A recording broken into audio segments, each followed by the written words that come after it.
Newtonian physics has been turned on its head by quantum physics, the study of probability fields that exist below the atomic level in matter and energy.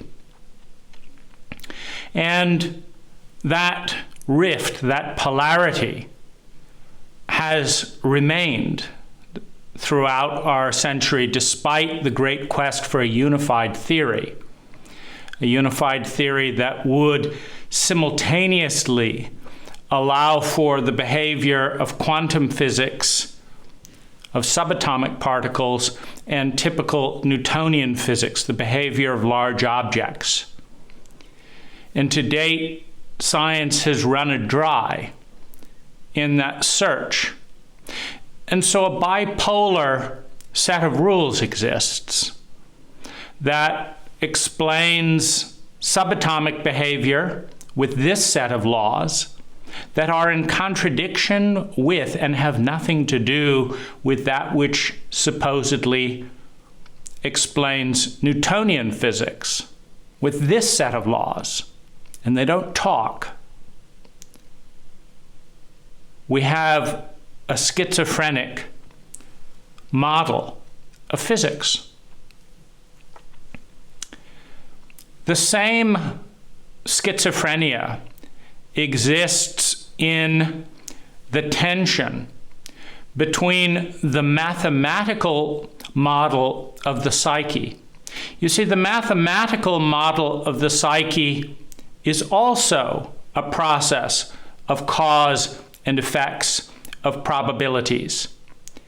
We can say, for example, in one of the interesting corollary studies, that if a juvenile, if someone under the age of 18 is put to death in the United States, that there is a more than 50% probability, A, that they will be male, and B, that that male will have been repeatedly sexually abused by older men. It's a pretty high statistic. I believe in one of the recent years, more than 90% of the boys on their way to being killed by their government with public money had been repeatedly sexually abused by an older man in childhood. And what we know from the science of the psyche, psychology, is that memes, patterns of energy, enter into a smaller structure, a smaller psyche, an infant, a child, that are imposed, that are received by a larger pattern of energy, a giant, relatively speaking, a grown-up, that models the formation of energy into a construct, and in patterns of violation, of abuse, of dis-ease, in patterns of dis-ease, there is a violation of will. There is an imposing, a domination of the big upon the small. And that process has to have gone on by a big one to a small one before the small one can internalize the pattern and model it back and disseminate the pattern. One has to have caught a cold before one is contagious with the cold virus. And in order to catch a cold, one has to have a pattern of energy, a body that cannot defend itself from the virus that is perpetrating its environment. There has to be a virus it has to be in the environment, and the recipient must be unable to defend against that virus. This has to happen before someone can catch the cold. The feeling of worthlessness that is so rife within our cult has got to have been communicated through a pattern of action and inaction and observed behavior and mirror neurons before an infant, before a child that is born thinking the whole world belongs to them, expecting to be loved and cared for at every turn in every possible way, manages to be broken and be replaced with a feeling of ineptness, a feeling of unworthiness, a feeling of inadequacy. As every child in the narcissistic stage of development, which is childhood, assumes falsely that everything that's going on around them is mostly about them. If my parents hit me and I don't like it and they don't stop, it means my view doesn't matter. My boundaries don't count. And if my cult puts out propaganda that says that if you cannot defend and assert your pattern, your boundaries, you're not worth it. This barrage of data is internalized into the psyche in a message that says, I don't matter. Now, if you take an area of soil that germinates a seed and grows a plant, before that plant can seed and spread outwards in the environment, it must have germinated in the fertile soil of the infinite probability field that is the human psyche. A child can learn any of 10,000 languages and counting. It just needs giants around it to model the tones and correlations. A child can dress in any of 10,000 different ways. Anthropologists have told us that there have been at least 10,000 cults in human history, each with their own belief system, each with their own language, each with their own diet, their own apparel, their own hierarchy of values, their own mythology. And most of them are dead. Now, when we look at the scientific dimension of an individual, we see the obvious. In order for a rose to grow in this plot of soil, it needs some example, some reference point. Could be a book, could be an idea, could be a grandmother. You don't get a rose out of nothing. You have the possibility field, the probability field. And what grows in that soil is the pattern, is the seed that is planted by the dominant pattern of energy around that soil. Every psyche is a piece of soil.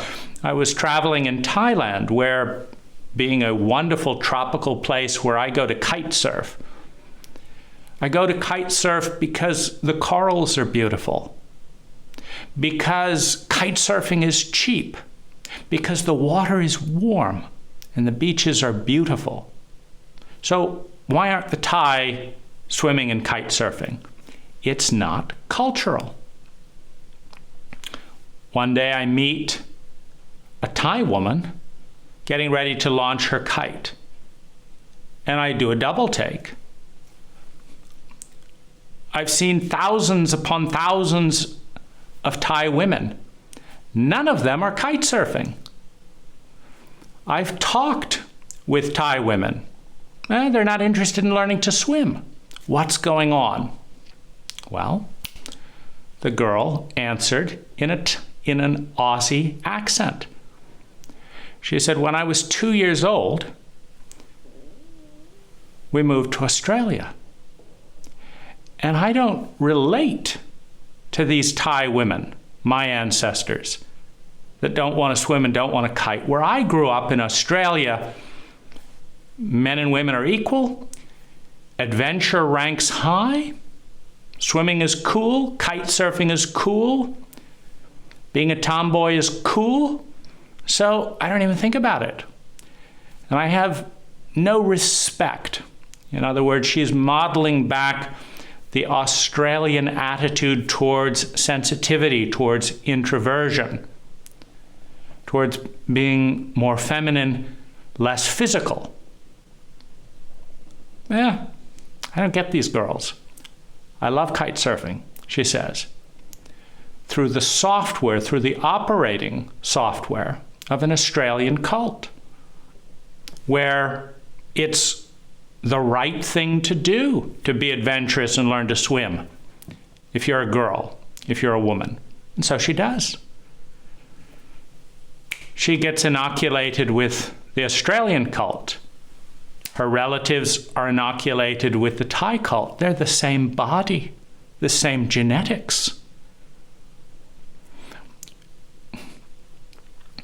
You do what is rewarded and modeled.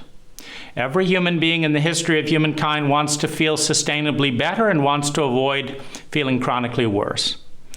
Every individual in the history of humankind has a hierarchy of human needs: to survive, to feel secure in that survival, to experience love and belonging, to develop self-esteem, to explore and discover their personal gifts, to master those gifts and bring them abundantly into the world, and to transcend the myopia of the self-centered ego by being part, by connecting with something bigger than the isolated ego, than the isolated individual, to become a part of something bigger than ourselves, be it the planet, be it a mission, be it a nonprofit, be it a relationship, a marriage that is bigger, that is treated with more respect than the idle whims of either partner.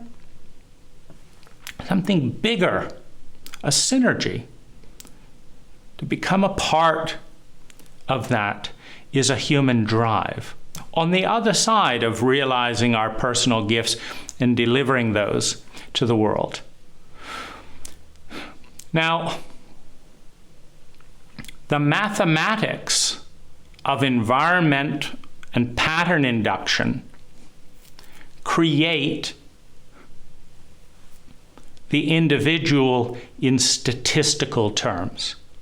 I'm sure there are other women somewhere in Thailand who feel like swimming, who maybe even have learned to kite surf. It's just when it's less than 1 in 5,000, it's not statistically significant.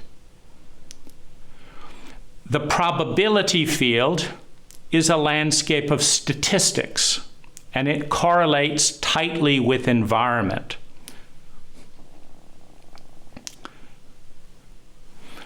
Westerners have grown up in colder climates.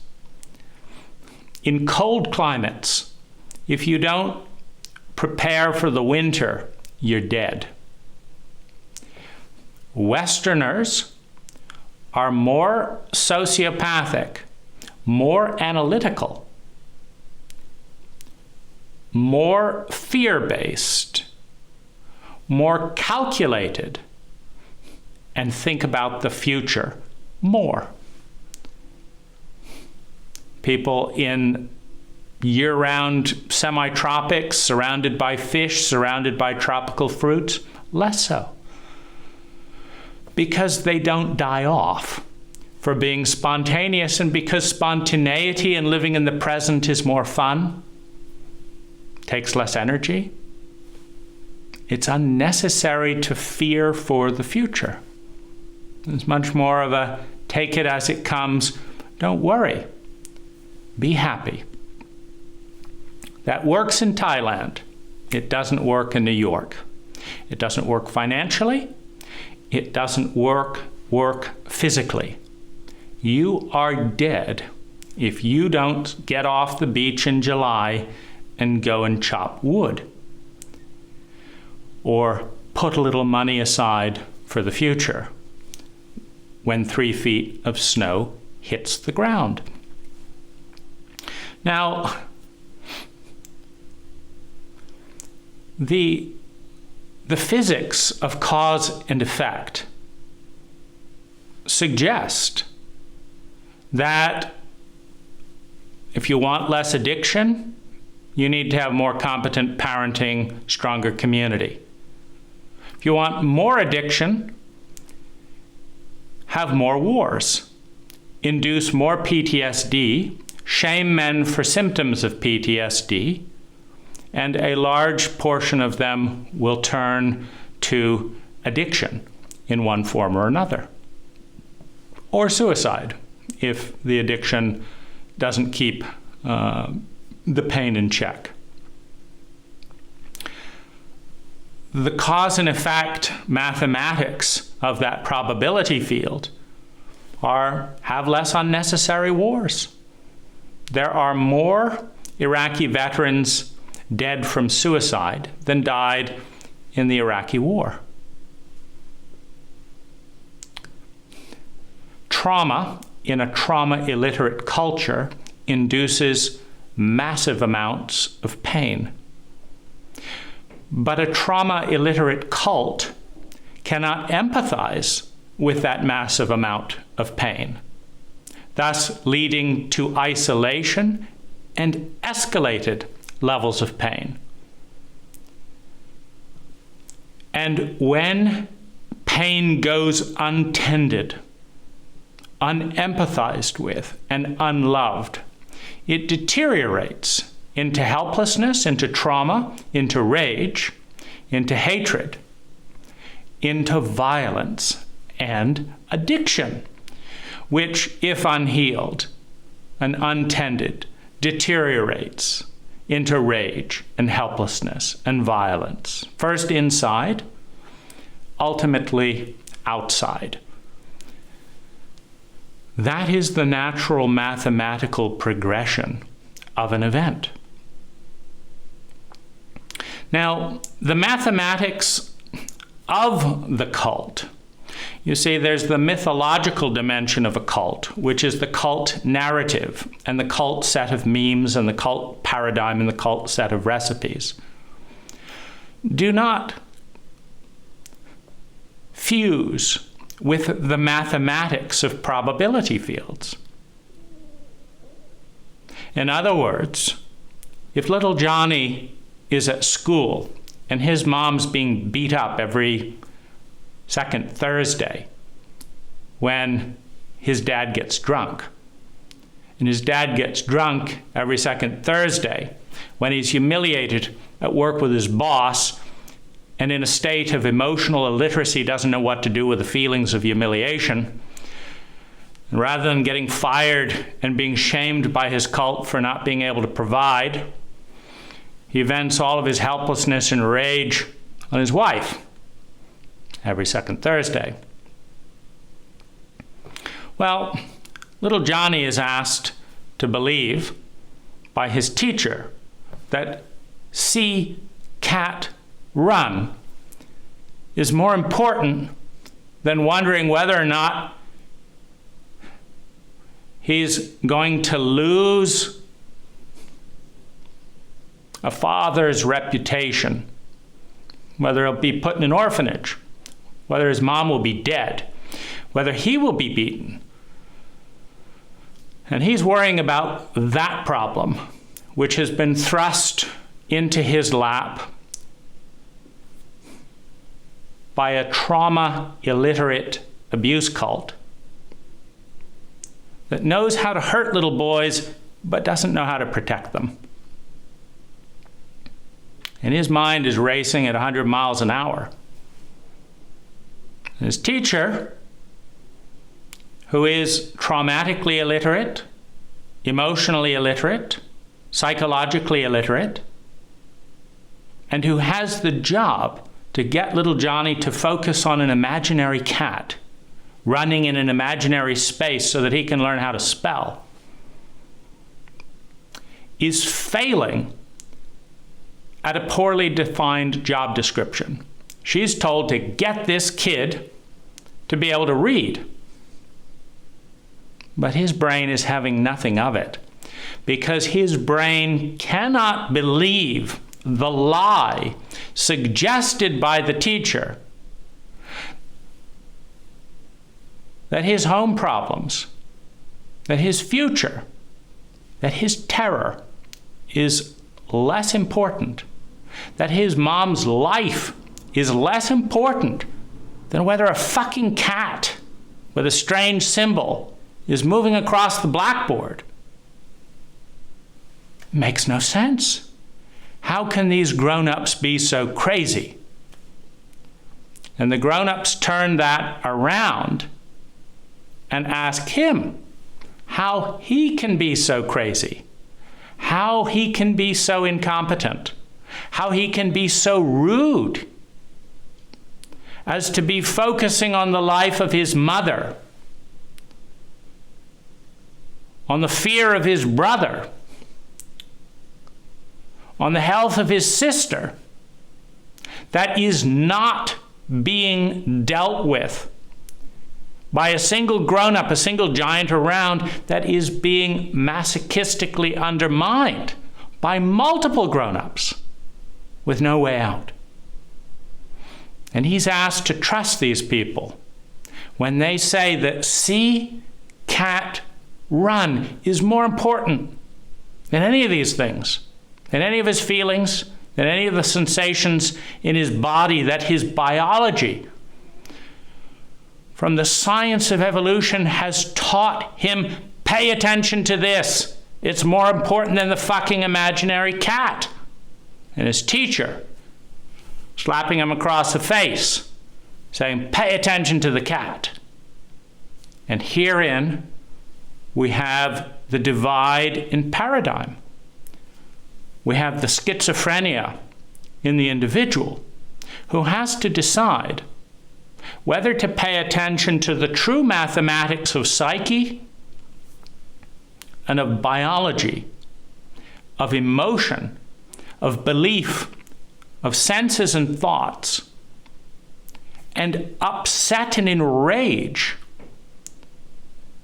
the ignorant, frustrated, and blind grown-ups around them who do not have a competent paradigm to navigate these waters, or whether to dissociate from all of his fear, all of his pain, all of his grief, all of his rage, all of his terror, all of his helplessness and trauma, whether to put all that aside and make Mrs. Jones happy. Yes, I know how to say, see cat run, and I can put that little dot that you call a period afterwards. Now you're happy with me? Now will you help save my mom's life? No. See you next week. We've got another sentence to learn next week. We're going to see how dogs run across imaginary blackboards. And you can go cradle to grave in this cult without a single hour of competent emotional literacy, of competent relational literacy, of competent psychological literacy, of understanding the biology of trauma in the body, of understanding anything real. So every cult of the 10,000 cults in human history has got it wrong. A cult is a model of reality. It is not reality. And it is an incomplete model of reality. That's why the majority of cults are dead. 10,000 cults in human history, more than 9,400 of them are extinct. They died because they didn't make it. They did not do a good enough job of satisfying the underlying drive in every human being to feel sustainably better, to avoid feeling chronically worse. They're dead because they deserved to die the death of ineptitude. And we've got one cult out of that 10,000. And like every cult in human history, the fragility of a dysfunctional and inadequate cult is propped up by shame, by discipline, by don't talk back to your parents, by don't question the teacher, by don't think, by don't reveal the hypocrisy of the giants. It's so fragile. It's so incompetent at achieving the underlying goal that it is subject to ongoing mutation and or death, which is why more than 90% of all cults in human history are extinct. They did not do their job to become sustainable, to become worth keeping. Yeah, we used to think this and that and the other, and it was complete and utter nonsense. Even the scientific cult, when the early doctors, a few of them, like Louis Pasteur, learned that washing hands seemed to correlate with women surviving pregnancy in a hospital. The other doctors laughed in Louis' face, ran him out of town. We don't want to hear about your idea of germs. We're going to keep murdering our patients until the microscope reveals the stupidity of our ways, the stupidity of being doctors, passionately clinging to a dogma, in this case Cartesian dogma that if you can't see it, it doesn't exist, and human-centric dogma, if my eyes can't see it, it's not to be seen. I see everything that is. These two dogmas, these two forms of arrogance, allowed the medical profession to keep murdering women and their children because these doctors would be working on cadavers, the scientific new trend at the time to dissect the dead and not say the body was holy and all that. So they'd be working on their cadavers, and then a woman would come in and give birth, and they wouldn't wash their hands, and they would infect the women and children with bacteria on the dead bodies that they lacked the competency to address. And rather than face their ignorance, they ruined the medical lives of true scientists looking at corollary patterns. I don't know why, but trust me, wash your hands before performing surgery, and your patients will do better. You have a tension between the paradigm and dogma of a cult in its current iteration and the underlying reality that does not fully fit into the box of any cult. There is no system for articulating reality and understanding reality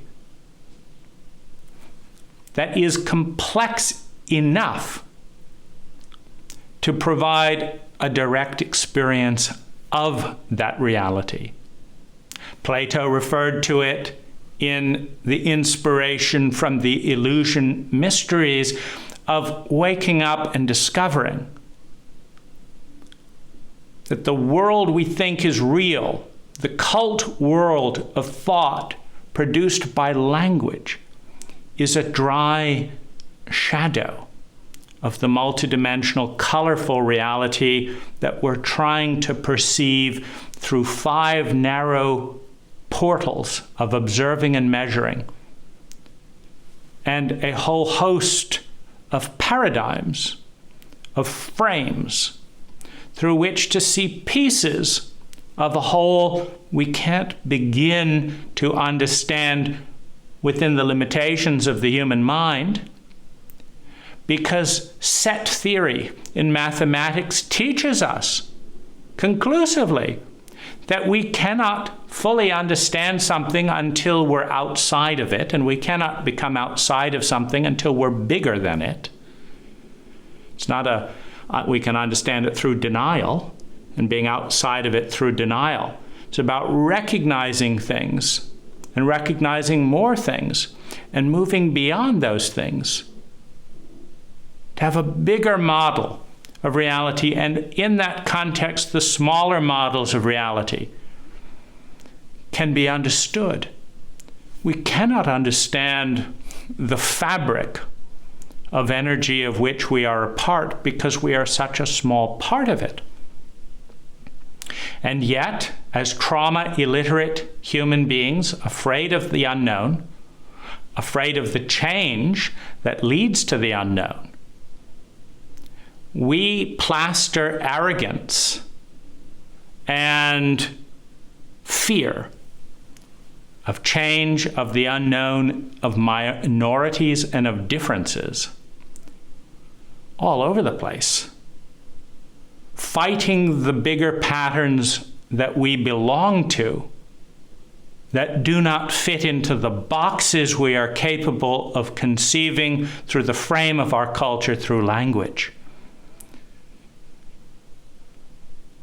You cannot think a thought without language to conceive and frame that thought in words. Try it. Think one single thing. Be aware that you're aware of a single thing without words. It doesn't matter if it's Spanish or Italian or English. They're tags. They're like Google Maps. Google Maps is not reality. It is a metaphor, a symbol for reality that does not capture the smell of pine cones driving by, how big the raindrops are. It doesn't need to. It's not reality. Words are not reality. They are symbols that take us in the direction of perceiving that portion of the reality revealed within the meaning of the word, and no more.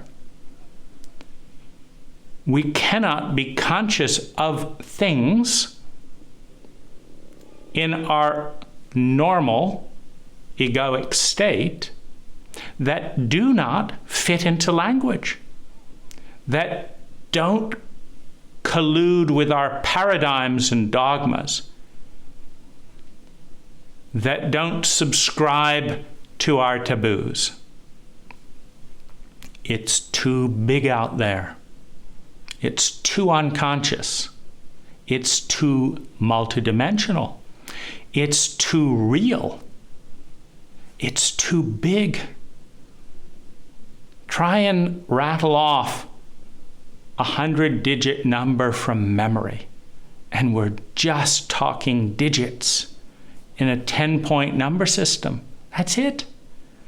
1, 2, 3, 4, 5, 6, 7, 8, 9, 0. That's it. Our brain can't do it for 95% of us. I can't rattle off a 100-digit number from memory. I forget my phone number. And this is the operating system that we're trying to understand all that is. It's inconceivable. And so we have a cult operating system. We have cult heuristic algorithms that are somewhat schizophrenic. We impose lines because we cannot digest and process the infinite wave. So we break it down into bits. We love a 3-step process, a 7-step process. But life is a 398 trillion step process times 10. We can't, by the time our lineal brain tries to piece that together, the equation has changed because nothing in life stays constant for very long in the timescapes of our multiverse. The breath, the inward and the outward, that we only understand as a polarity, as an in, as an out, because the circle that is the true breath is too complex to break down. Reality is spherical. Reality works in spirals. Reality is fractal and holographic. And when you plug in those equations, those fractal equations, the image generator can take you as deep and as far into reality, echoing, repeating, but ever so slightly different in every single thing. There is a mathematical equation to those fractal patterns that is predictable, but infinite. If you start two computers with the same fractal sequence encoding, they can go along in similar threads, and yet each frame will be different from the last. It's too complicated. So rather than giving up on understanding reality, we truncate reality. We partition reality into our box, into our paradigm. At a level of crudeness, we are capable of articulating it and repeating to some degree. And this is what we ram down the throats of our children. And they make no sense. These crude models of reality fall apart at every turn. When the cult says it's good to be famous and famous people are more mentally and emotionally in pain than the average person, statistically speaking, what are we telling people?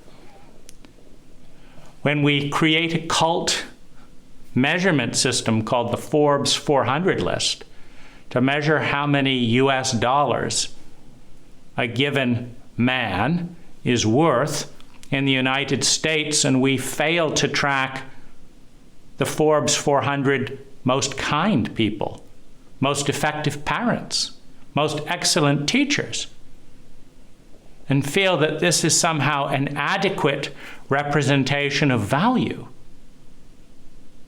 You may be sociopathic, you may have 5 divorces and a drinking problem, but you're richer than Bill Gates, you matter on our list. It's just bizarre. It's our cult. And like every cult in human history,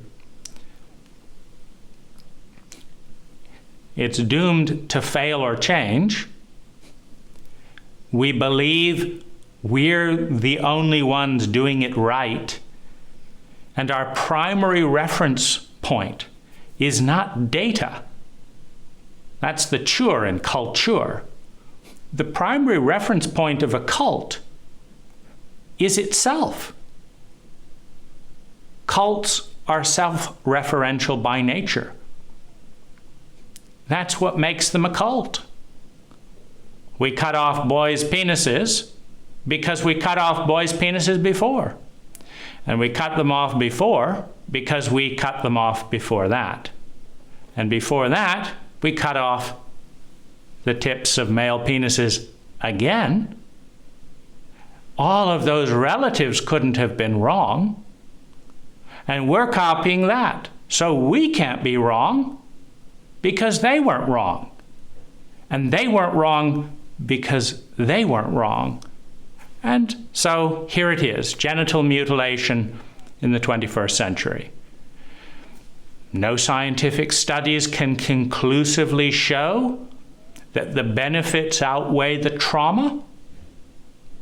The mystique of ignorant dogma that said the body has no memory of infantile traumas has been blasted out of the water with regression, with hypnosis, with psychedelic journeys, and with symptomatic correlation between childhood trauma, the adverse childhood experience studies. What do we say to all those boys? In a self-referential cult that models itself after itself, not after the data, that is always changing. You could say that the primary goal of a cult is to remain cohesive in the face of change, to maintain a cohesive pattern and identity that says, this is who we are. We are the fat people who eat Haagen-Dazs and shoot animals we don't want to eat and drive around in. We're these people. And we're these people because we're these people. And we're these people because we were those people. And we were those people because we were those people. And no one's going to tell us to do it differently. We're not referencing data. We're not referencing probability fields. We're referencing ourselves. What could be more narcissistic than a cultural loop that says, just fit in? We know it doesn't make any sense. We know it is cruel and barbaric. Just get through it. Get through medical training. We know medical doctors get depressed, feel suicidal, start addicting during medical school. It's been going on for decades in the Western model of medicine. But if you can just get through it, then you can make a lot of money. And we know that we've modeled, if you can only make a lot of money, you'll be happy, and except the data doesn't support that either. These are myths that are imposed by giants, that are rewarded and punished for deviating from, rewarded for adhering to, punished for deviating. And what we ask our children to do is decide between two realities. The behavior and environment around them, the cult around them, elicits genuine thoughts and genuine feelings in predictable probability fields. Some of those genuine thoughts and genuine feelings are acceptable and pampered, and others of those genuine equations are taboo, are culturally unacceptable, do not fit the mythology of the dogma. And we ask our children to decide whether to be disowned in order to preserve the cult, or whether to play the role, play the part, and dissociate from those parts in themselves. And we come back to schizophrenia. And one of the great ironies of schizophrenia, which is a growing disease among the 20% of the United States who has chronic emotional mental disease, in an ever-expanding manual called the DSM manual, which satisfies itself by labeling symptoms of disease and then translating them into Greek and Latin as if somehow this is a great accomplishment. You mean to say that your child is defiant and your child has tantrums? Well, we have news for you. Your child has adverse defiant disorder. Well, that's what I just told you. Oh, that's not good enough? Okay, why don't we put it into Latin or Greek? It'll sound much more beneficial. Alexithymia. What does that mean? Well, it means just what you told me, except in Greek and in Latin. So why don't, we're all speaking English here. Could we just stay with the English? And then what the fuck am I paying you for? To come in here and say, I've got this, this, this, and this, and have you say, I know, I'll give you a diagnosis. You have this, this, this, and this, pronounced in Greek. Here's your bill. Thank you very much. We don't know much of what we're doing here because we're culturally illiterate. We haven't even bothered to benchmark ourselves against different cults. The Native Americans living on this land produced less than a single pound of non-biodegradable toxic waste at the end of their lives. Every one of them was housed. None of them paid rent. Those are 3 benchmarks to consider in a growing homeless epidemic where the average American will generate more than 100 tons of waste in a landfill before they're dead. If we benchmark ourselves against different cults, we can at least see where we're doing and understand the technologies and protocols that led to these results, led to these results, and led to these results, and have a conversation about the pattern of our cult and how to evolve it in the direction of mathematics and intelligence. Intelligence is measured by the efficiency with which energy is transformed into sustainable human well-being. Sustainable human well-being translates into a diverse and healthy environment that sustains that human being as part of a larger organism that we are inextricably connected to. It is mathematical garbage. There is no equation that talks about the isolated individual. Everything we own came from other people and the planet that produced them. Everything. We're not isolated at all. But when we dishonor our planet, we dishonor ourselves. When we dishonor ourselves, we dishonor our planet. They are one and the same. And so some of where this schizophrenia produced by a cult, you see, our cult produces shame-based, traumatized, pedophilic, homeless people, among other things. We produce them. They come in with an open mind, and the probability field of this amount of violence, this amount of sociopathic messages that you're only as valuable as your money, this amount of exposure to the 50,000 chemicals in our atmosphere, this amount of all that produces X% of people who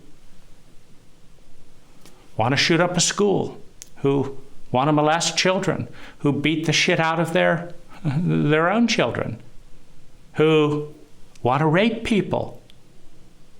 That is produced by a mathematical algorithm that generates a probability field that is different in every cult.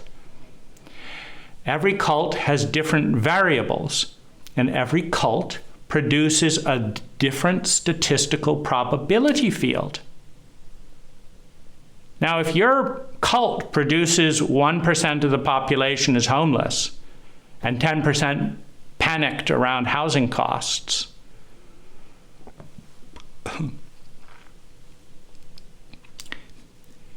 You can shame and bully those homeless people all you want, or shoot them all up. Hitler, in his experimentation for the extermination and scapegoating of the German people, first scapegoated and shamed disabled Germans. The normal Caucasian Germans who had learning disabilities, were born without an arm, had paralysis in both legs. Hitler rounded them up and murdered 70,000. And he thought this went so well, the extermination of the flaw in his own people, that he then decided to take it to a bigger scale. We shame and exterminate the dignity of our poor, of our addicts, people who are in so much pain they're busy harming their own bodies to manage that pain. Our veterans who come back with PTSD, we marginalize and discount the dignity and voice of those who are in pain. And slowly and indirectly, we kill them. Our homeless die at the rate of 8 hours of life per day, expressed in an equation that says that if you are chronically homeless in this country, you will die 26 years earlier than someone who has a safe place to sleep. Now, you can change those equations mathematically, or you can shame those data points culturally. And what a cult is, what the dogma and taboos and stupidity and cruelty in a cult is as an acknowledgement of failure to develop as a cult that is sophisticated enough to deal with the underlying issue. In other words, if you stop shaming and traumatizing young boys and then convincing them that they are perverse and unlovable, you will not have emotionally regressed grown-ups who feel like scared, disgusting little boys trying to connect with someone of their same emotional age, a child, sexually or otherwise, and replicate the disease that they are incapable in a psychologically illiterate cult from healing in themselves. You won't have that. But that actually takes intelligence on the part of the cult. That takes work and discipline and character and love and maturity and intelligence on the part of the cult. And what scapegoating is a cop-out. Scapegoating is the process of saying, let's just build a concrete cell, put all of our own inadequacy projected onto the pedophile, onto the young boy who can't contain his hate and rage and hurt. Let's give him the electric chair. Let's put him away for life and pretend that happy days, right? We're not going to produce any more of those types of people with the same recipes that produced the last generation. We're not going to study cult memes and correlate outcomes with different approaches and have an open mind to change. We're going to defend the status quo and kill off whatever parts of ourselves and whatever parts of our people don't fit into the box of that dogma. So you have the schizophrenia, the cult divide. We're not going to solve the mathematical equation. We're going to bully and shame.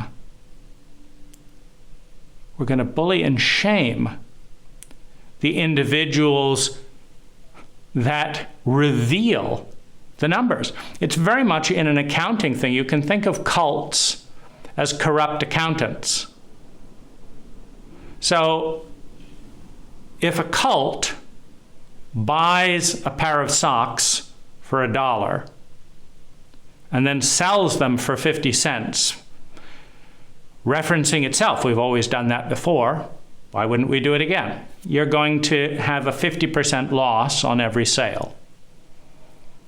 Well, cults have a primary logic and a primary drive to protect themselves at the expense of their people through maintaining a status quo that does not work for any people's minorities. The status quo is always the enemy of a more intelligent minority, an intelligent minority that's trying to bring in change. So the cult aims to defend its pattern, its cohesiveness, against what? Against change. Against what kind of change? Any change. Change is neutral. There's no effort to reference data. Data about what? Will the change lead to more statistical well-being, more sustainably for more people or not? If it does, do it. If you're intelligent. But cults are the antithesis of intelligent. They're dogmatic. We do it because we do it. They're self-referential. They're narcissistic. And they are tyrannical bullies. However, the cult holds within its umbrage, within its domain, the law of mass, the law of partnering, the law of synergy. The law of mass says that the bigger one always wins in battle with the smaller one. You get 5 kids beating up on a scared little boy. Guess who wins and guess who goes home with a bloody nose? The fact that the scared little boy is kinder, smarter, what the planet needs, it doesn't matter. The bullies win that game. It's called the law of mass. The majority also holds within its domain the law of partnering and the law of synergy. And what this basically says is that when people cooperate with goodwill, they can get exponentially more done than the combined isolated units of those people. Let's say you want to go into business and make a lot of money. Well, if you're an isolated individual, you're not going to get a single dollar. There's no one to give it to you. If you're connected with one person, well, you're limited to the amount that that person has in their bank account. If you want to develop a medical breakthrough and you're isolated, you have no access to any of the scientific technology, where are you going to get your electricity from? You're isolated, you're disconnected from the partnering probability field of the mass, of the majority. So, while every cult in human history is self-referential, dogmatic, and has a higher than 90% chance of failing, of being completely wrong, we look at all those other cults and we say they're a joke. Why? We can see it objectively from the outside, or sometimes we're not intelligent enough to cross-reference for efficiency at generating sustainable well-being. But most cults in human history don't look at another cult and say that's a better cult than our cult. Most cults in human history, most egos in human history, think that their way is the way to do things. And their main basis for that is that they're doing them. It's self-referential. It's not analytical. When a child has to decide between the underlying mathematics of the universe and of their own psyche, or the law of mass and the phenomena of partnering and synergy, every child moves towards the majority, internalizes the pattern of the parent, of the family, of the cult. And in doing so, they cut off a part of themselves, a vast part of the possibility field, in order to secure survival, security, love and belonging, self-esteem within the cult framework. Understanding that their ability to survive has increased noticeably by imbibing the nourishment and the poisons, the accurate and the blind versions of their cult. Every child pivots away from the soul and the psyche and the underlying mathematical field towards the dogma and stupidity of their parents. Under traumatic pressure, under fear, under shock, under intimidation, under brainwashing, and under retaliation for pushback. And it is a courageous hero's journey to move through the maturing process, which begins with sympathy, acceptance, blind acceptance and deification, towards that which could kill you, to antipathy, the rejection of the cult, the rejection of the parent, the rejection of the dogma, the rejection of the system. Automatically, the antithesis, still defining itself in opposition as opposed to in compliance, towards the adult, the dawning of a new conscious shape, which is the witnessed and integrated synergy of that which has been learned and accepted from the cult, that which has been unilaterally rejected from the cult, and something new, a pattern of, I like tacos, not so much into the drug gangs. I love the sound of this voice, but I don't really like the economic policy of the person with that voice. The differentiation of what? A new pattern of energy, a new adult that at its best brings the circle back together again, much like physicists are seeking to do between the Cartesian science of cause and effect and the probability fields that govern subatomic particles.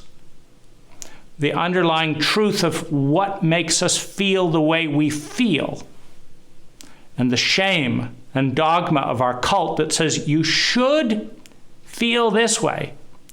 You see, the way a cult handles that accounting problem of every unit of socks, the way the protocol is set up, they lose 50%, is they don't raise the price that they sell the socks for. They don't negotiate a lower price that they buy the socks for in order to actually turn a losing proposition into a winning proposition. What a cult does is tells the accountant that's presenting them number after number of inadequacy that they should be ashamed of themselves. The cult is the equivalent of the deranged business owner who, when the accountant says, you lost $1 million last month, You lost 1 million before that month, and it looks like you're going to lose 2 million this month. What you need to do is sell this business and concentrate here, or do this. The business owner says, I don't want to hear it. You make it work. I'm paying you all this money. What are you good for? Now let me do my job. And goes off and drives the company bankrupt. Why do you think there are less than 600 cults left on this planet today? A cult being defined by a group of people with their own living language, with their own mythology, their own views. Why are there so few? Because the dogmatic blind spots that are inherent in trying to stay the same in a dynamic, multidimensional environment drives one people after another bankrupt in relationship to other cults that do that area better than they do. The West is a better dominator, is a better raper, is a better bully than the Amazonian tribes. They did their best. The headhunters, the cannibals, they did their best to take on the West. It's just the West is a bigger bully, is more efficient at bullying with guns. We can't kill you off this way, we'll just poison your water with oil leaks and let your people die in cancer. The current court case going on in Brazil, where the attorneys who won the billion-dollar settlements are being harassed with corruption because you can buy a lot of judges to avoid paying a $14 billion settlement. You can corrupt a lot of people. And when you're consistent, when you're operating within the umbrella of your cult, whatever it is, you have the protection of that cult. Because in a traumatized population, everyone is afraid of change. Everyone protects the known. Everyone clings to the devil they know to avoid the devil they don't.